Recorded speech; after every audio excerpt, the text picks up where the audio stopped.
শুকনো করা কলার খোসা, আলুর খোসা, কাঠকয়লা এবং ঘুটের ছাই একসাথে মিশিয়ে একটা স্পেশাল খাবার তৈরি করে নিয়ে এনেছি এই নাকচম্পা গাছে দেবো বলে। 4 হাত মতো লম্বা হয়েছে গাছটা। কাটিং চারা করেছিলাম ওই বড় গাছটার কাটিং থেকেই। এই দেখুন কুড়ি চলে এসেছে।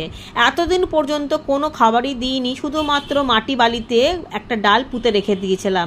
এখন গাছটা 4 হাত মতো লম্বা হয়েছে, কুড়ি চলে এসেছে। এর মাঝে আবার অনেকগুলো পাতা যখন শুরু হচ্ছিল নতুন নতুন বার হওয়া, তখন কুকড়েও গেছিলো, তখন একটু নিম তেল দিয়ে দিয়েছিলাম।